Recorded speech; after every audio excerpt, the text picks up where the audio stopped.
भाजप, कशा पद्धतीच्या जागा आता आपण मागणार हा निवडणुकीचा निकाल पाहू? त्या संदर्भामध्ये आमची बोलणी सुरू आहे. आपण बघितलं असेल गेल्या 5-6 दिवसापूर्वीच त्या ठिकाणी शिंदेसाहेब असतील, त्या ठिकाणी आमचे मुख्यमंत्री माननीय देवेंद्रजी असतील, रवीजी चव्हाण आहेत, बावनकुळे आहेत, त्यांनी सगळ्यांनी आम्ही पण त्या ठिकाणी सुरुवाती पार्टीच्या बैठकीमध्ये 5-7 जणं होतो.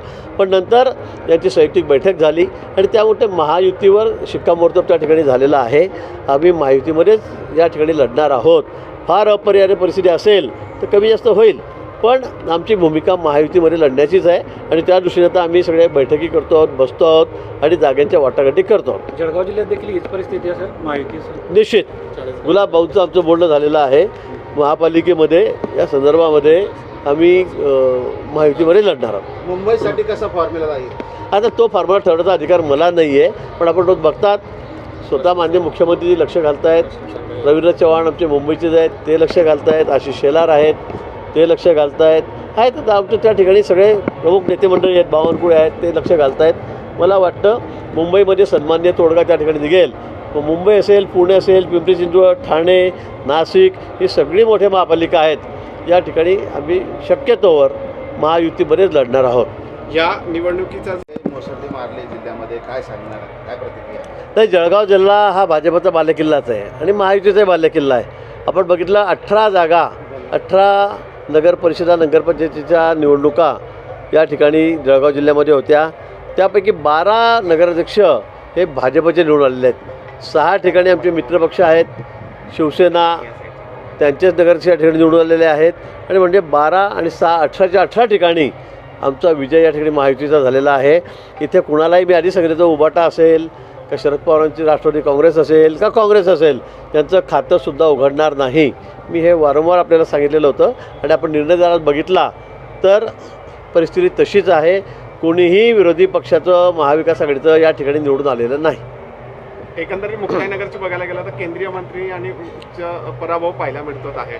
कुठेतरी हा नुकसान पुन्हा भाजपला सहन करावं लागतं. निश्चित मुक्ताईनगरमध्ये आमचा मोठा पराभव त्या ठिकाणी झालेला आहे. खरं म्हणजे मी आधीपासून म्हणतो की या ठिकाणी आपण युतीमध्ये जाऊ, महायुतीमध्ये जाऊ, पण ते तसं काही स्थानिक नेत्यांमुळे त्या ठिकाणी जमलेलं नाही. आणि त्यातही खरं म्हणजे आमच्या पराभवाचं कारण म्हणजे एकनाथ खडसे बी असं म्हणेल, कारण त्यांनी सांगितले परिवाराची लढाई आहे. आता पक्षामध्ये परिवार आला कुठून? तुम्ही वेगळ्या पक्षाचे आहात, तुम्ही राष्ट्रवादीचे आहात, शरद पवार गटाचे, आणि तुम्ही आमच्या स्टेजवरून प्रचार करायला लागलेत आणि कमळ सांगायला लागले तर लोकांना हे न पटणार होतं. म्हणजे भुसावळला जायचं आम्हाला शिव्या घालायच्या भाजपला, रावेरला जायचं भाजपला शिव्या घालायच्या, मुख्यमंत्र्याबद्दल अर्वाच्य बोलायचं, पंतप्रधानांबद्दल काही बोलायचं, आणि मुक्ताईनगरमध्ये आलं की हा आमच्या परिवाराचा विषय आहे. पक्षामध्ये परिवाराकडे येऊ शकत नाही. तुमच्या घरामध्ये भले 3 पक्ष तुम्ही ते करत राहा, पण अशा पद्धतीने तुम्ही ज्यावेळेला वागतात त्यावेळेला लोकांना हे चालत नाही. आणि आता खडसेंचं दुकान सांगतो मी एकदम बंदच झालेलं आहे. कुठं काय त्यांचं दूध संघामध्ये होते, चेअरमन होते, त्यांच्या पत्नी पडल्या, बँकेमध्ये मुलगी होती ती घरी गेली. या ठिकाणी तुमच्या कोथळी गावामध्ये मी पुन्हा सांगेल भाजपचा अध्यक्ष त्या ठिकाणी आहे, सरपंच त्या ठिकाणी आहे, बोदवड नगरपालिका आहे त्यांच्या मतदारसंघात, मुक्ताईनगर मतदारसंघात, तीसुद्धा त्यांची नाही, ती भाजप सेनेची त्या ठिकाणी आहे. तुमचं आहे काय? 2 वेळा मुलगी उभी राहिली तीसुद्धा जोरात पडली. तुमचं आहे काय? विनाकारण फक्त आपला डिंगोरा वाजवायचा आणि वाटेल तसं बोलायचं.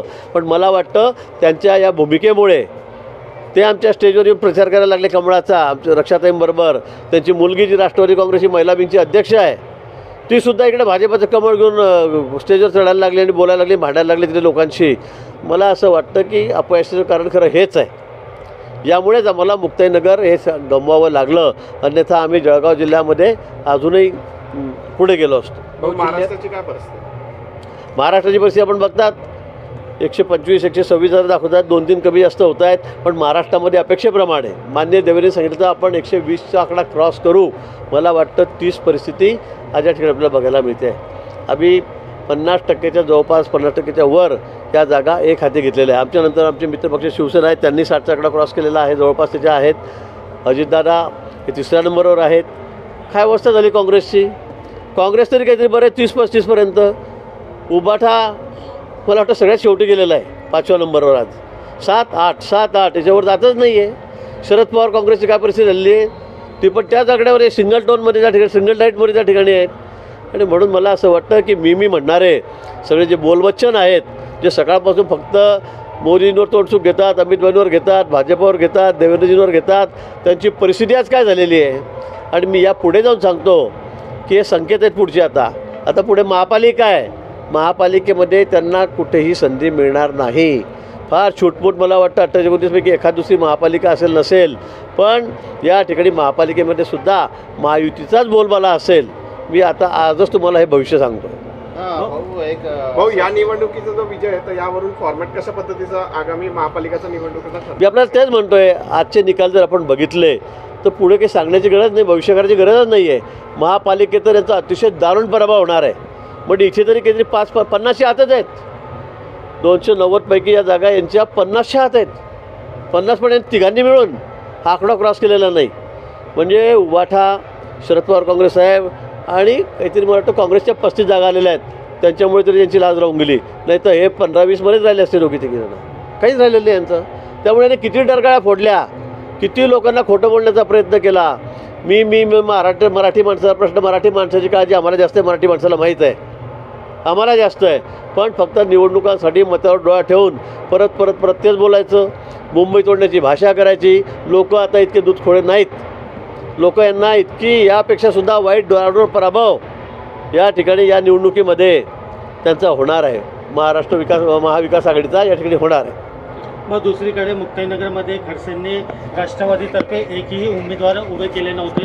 भाजपला आपली सूनला पाठिंबा दिले होते, तरी देखील भाजपची सीट आली नाही. भाऊ, तुम्हाला विश्वासात घेतलं? त्यांना पवार साहेबांनी का MLC केलं मला हेच कळत नाही. त्यांनी फार असा एक आपल्याबद्दल भ्रम पसरून ठेवला होता की मी म्हणजे जळगाव जिल्हा, मी म्हणजे उत्तर महाराष्ट्र. पण अख्ख्या जिल्ह्यामध्ये यांचं एकसुद्धा नगरसेवक निवडून आलेला नाही. त्यांची कुवतसुद्धा तेवढी तर राहिलेली 4 नगरसेवक निवडण्याची मतदारसंघात पण नाही राहिली, जिल्ह्यात पण नाही राहिली, मी तुम्हाला सांगेल. पण ते आम्हाला घेऊन बुडत आहेत. रक्षाताईंना मी म्हटलं की तुम्ही असं करू नका. यांनी आमची 18 तिकीटं घेतले, AB फॉर्म घेतले आणि सगळे राष्ट्रवादीचे लोक त्या ठिकाणी उभे केलेत. सर्व राष्ट्रवादीचे. भाजपचं ओरिजिनल एकही नव्हतं त्याच्यामध्ये, पडणारच आहे. आणि म्हणून मला वाटतं की हा माणूस आमच्यासाठी म्हणजे अपशकून ठरला. या निवडणुकीमध्ये अपशकून ठरलेला आहे. विनाकारण मी सांगितलं का बेगाने शादी मी अब्दुल्ला दिवाना आमची निवडणूक आली की मी तुमच्यामध्ये नाचतो, मी तुमच्या बँडमध्ये नाचतो. कशासाठी नाचता बाबा? तुमचा बँड लावा ना राष्ट्रवादीचा, शरद पवार गटाचा, नाही काय तर डफडे लावा तिथे नाचा. आमच्यातून कशाला तुम्ही आम्हाला सगळं हाताकून अवलक्षण करतात? हा मुक्ताईनगरचा पराभव फक्त एकदाच खडसेमुळे झालेला आहे. त्यांच्या कन्या राष्ट्रवादीच्या महिला विंगच्या अध्यक्ष आहेत, त्यांच्यामुळे झाला.